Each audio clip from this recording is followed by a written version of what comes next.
At the Metropolitan Museum of Art, curators of drawings and prints have selected pieces for a special exhibition featuring works acquired during the tenure of Philippe de Montebello, director of the Met, for 31 years.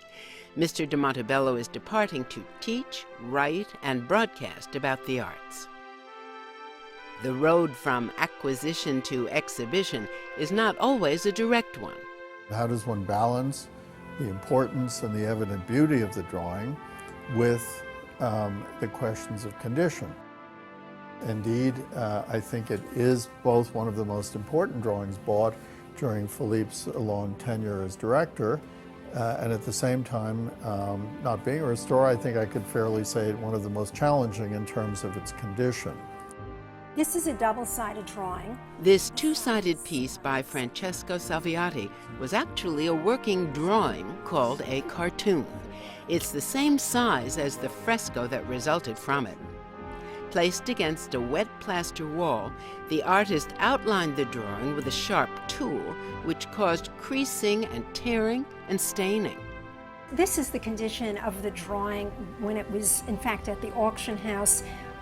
It was extremely yellowed, and you could see all the repairs. There's the long one where the drawing was actually had broken across the center, lots of patches, the yellow staining, the repairs on the side.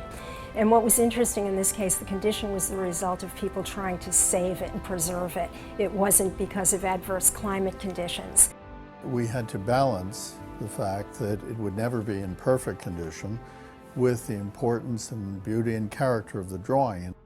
George and I agree upon how much conservation should be done on a work of art. We never want anything to look new. We want the signs of age to be present. We want to remove things that have nothing to do with the artist's work on the object.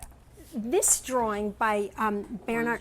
A second drawing in the exhibition is a 16th century study by Bernard van Orley for a tapestry in a series that was later lost in a fire. The drawing is a wonderful addition to the Met's collection in spite of its imperfections.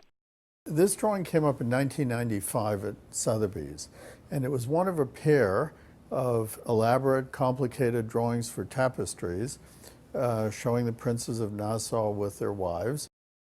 This image of the drawing shows its original condition. This drawing had very profound ink stains on the right and the left, and it had another condition that was disturbing. It was badly foxed. Foxing is a form of biodeterioration. It's caused by mold, and that was obscuring the distance. It was as if there had been a veil over it, and you could not see the clarity of it.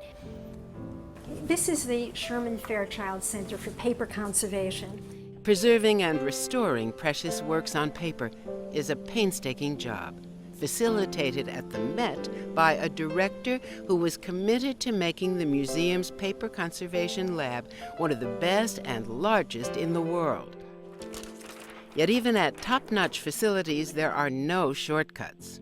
Conservation of works on paper is a very slow process. It's not, or we cannot paint on top of existing colors or anything like that. There's very little margin for error. What you do, you have to do correctly from the outset.